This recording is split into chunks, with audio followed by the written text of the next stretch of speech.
Good morning my dear students. आप सभी लोगों को एक बार फिर से प्यार भरा नमस्कार।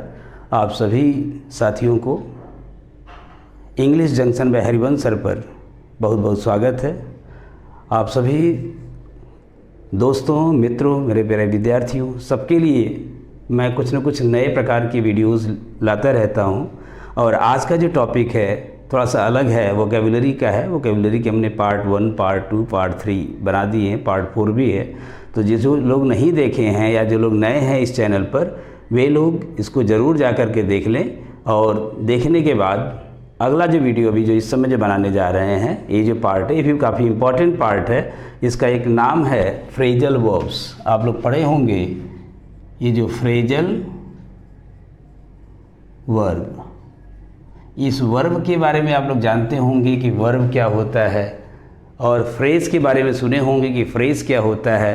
What is a verb? कोई भी ऐसा वर्ड जो एक्शन को रिप्रेजेंट करता हो, पोजेशन को रिप्रेजेंट करता हो, किसी स्टेट को रिप्रेजेंट करता हो, कोई मूवमेंट बताता हो सॉरी कोई एक्टिविटी बताता हो, तो उसको कहते हैं वर्ब। यानी सारे एक्शन वर्ड्स जो होते हैं वर्ब होते हैं। और उसके बाद फ्रेज इसमें है। फ्रेज क्या होता है? किसी भी सेंटेंस का जो कुछ पार्ट होता है उसका कुछ सेंस होता है, कंप्लीट सेंस नहीं होता है लेकिन कुछ सेंस होता है, उसको कहते हैं फ्रेज। और उन्हीं दोनों को मिला करके फ्रेजल वर्ब्स नाम दिया गया है।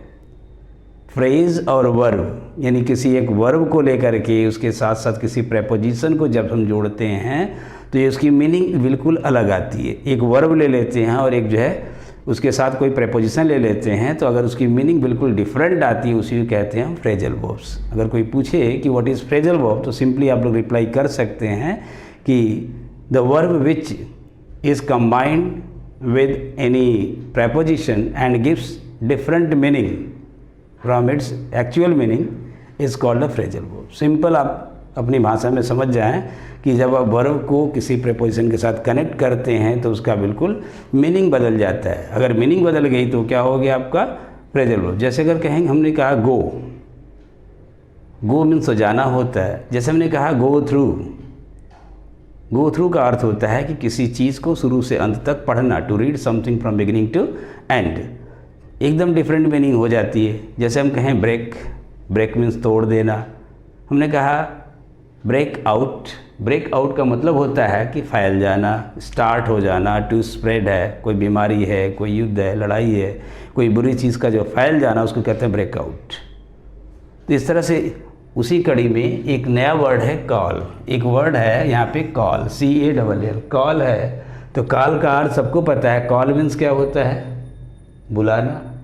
लेकिन यहाँ पे बुलाने से मतलब नहीं है। देखिए, हमने पहला वर्ड लिया कॉल के साथ प्रेपोजिशन लिया कॉल ऑन। तो कॉल ऑन जैसे कहेंगे हम कॉल ऑन, तो आप कहेंगे विजिट। विजिट मीन जाकर के देखना। किसको देखना? किसी व्यक्ति को। Yesterday I called on my sister, कल मैं अपनी बहन से मिलने गया था। The president of India will call on the president of America next year. इस तरह से जब कहेंगे किसी व्यक्ति से जाकर मिलना होगा, विजिट, किसी व्यक्ति को विजिट करना हो, तो आप क्या लगाएंगे? Call on. लेकिन अगर कॉल के साथ एट जुड़ जाए तो प्यारे विद्यार्थियों, ये कॉल एट मीन्स भी होता है विजिट, लेकिन किसी प्लेस पर जाकर के मिलना, किसी एक पर्टिकुलर जगह पर जाकर किसी से मिलने को कहते हैं कॉल एट।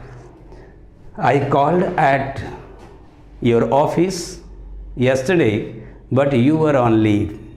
तो I called at your home but you are not available there. तो सिंपली आप कहेंगे call at a particular place, तो कॉल एट हो जाएगा। इसका मतलब ये विजिट होता है। दूसरा वर्ड है कॉल इन।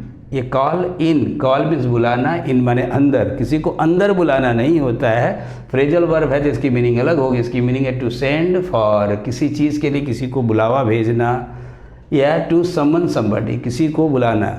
जैसे हमने कहा I called in A doctor yesterday because my father was not well. My father was off color yesterday, so I called in a doctor. I sent for a doctor. मैंने किसी को भेजा doctor को बुलाने के लिए। तो यहाँ देख रहे हो call in, call in means होता है send for, send for means बुलाना। अगला वर्ड कॉल फॉर।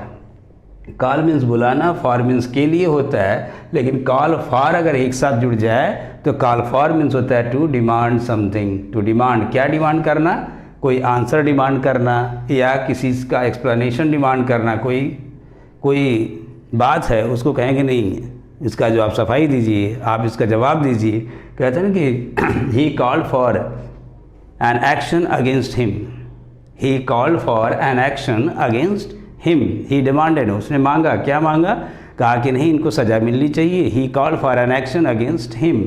तो इस तरह से कॉल फॉर मीन्स हो गया to demand something, demand something means क्या हो, कोई आंसर डिमांड करना या कोई एक्सप्लेनेशन डिमांड करना। दूसरा है कॉल फोर्थ, ये जो देख रहे होंगे कॉल के साथ अगर फोर्थ जुड़ जाता है तो कॉल फोर्थ मीन्स होता है टू प्रोड्यूस समथिंग, क्या चीज़ प्रोड्यूस करना, कोई रिएक्शन, किसी रिएक्शन को प्रोड्यूस करने को क्या बोलते हैं, कॉल फोर्थ। जैसे दिया है they called fourth yesterday as the DM was not listening to them, तो they called forth any reaction by anything, तो you can say the call forth means to produce होता है, लेकिन क्या प्रोड्यूस करना होता है, कोई रिएक्शन प्रोड्यूस करना होता है। जैसे अगर कहें कॉल के बाद ऑफ है तो कॉल ऑफ बड़ा इंपॉर्टेंट है, ज़्यादातर एग्जाम में पूछता है कॉल ऑफ। कॉल मीन्स बुलाना, ऑफ मीन्स होता है बंद कर देना, लेकिन कॉल ऑफ दोनों एक साथ अगर मिल जाएंगे इसका मतलब होगा ये जो कैंसिल या पोस्टपोन, कैंसिल कर देना, रद्द कर देना, पोस्टपोन स्थगित कर देना। अगर हम बोलें the match between India and Pakistan was called off due to heavy rain, it was raining heavily, it was raining cats and dogs, that's why the match was called off. I called off my program as it is raining heavily. मैंने अपना programme cancel कर दिया क्योंकि अभी इस समय भी बारिश हो रही है तेज़। I called off my picnic yesterday because there was some urgent work.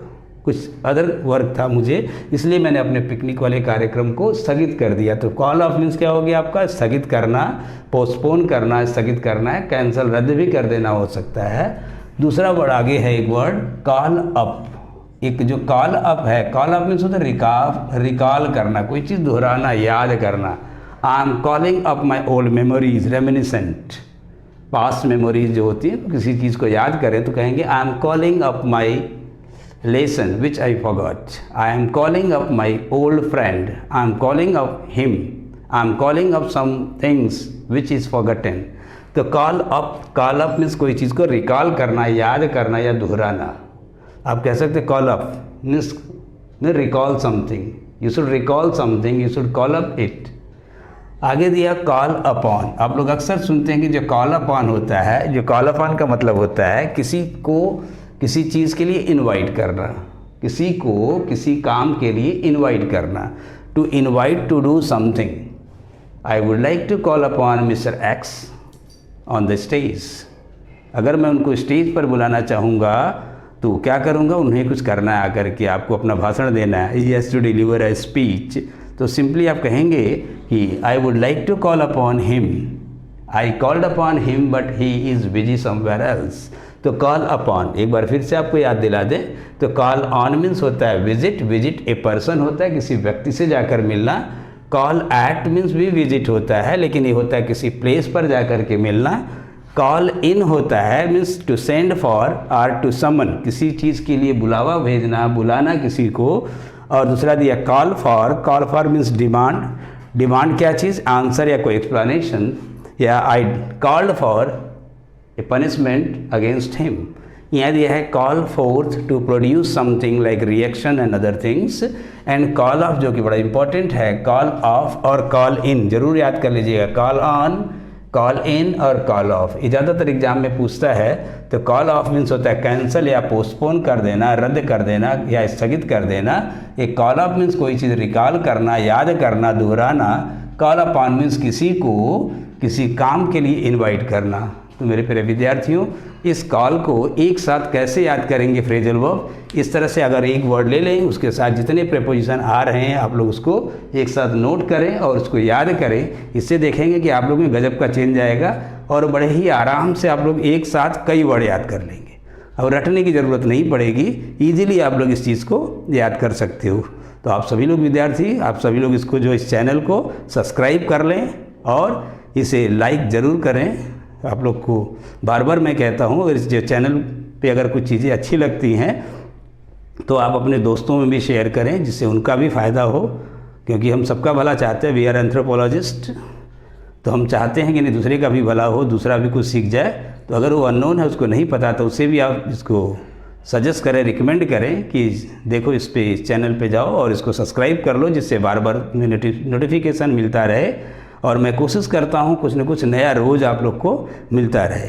तो मेरे प्यारे विद्यार्थियों, इसी के साथ धन्यवाद आप सभी लोग को एक बार फिर से। Thanks, all the best, enjoy your life, thank you.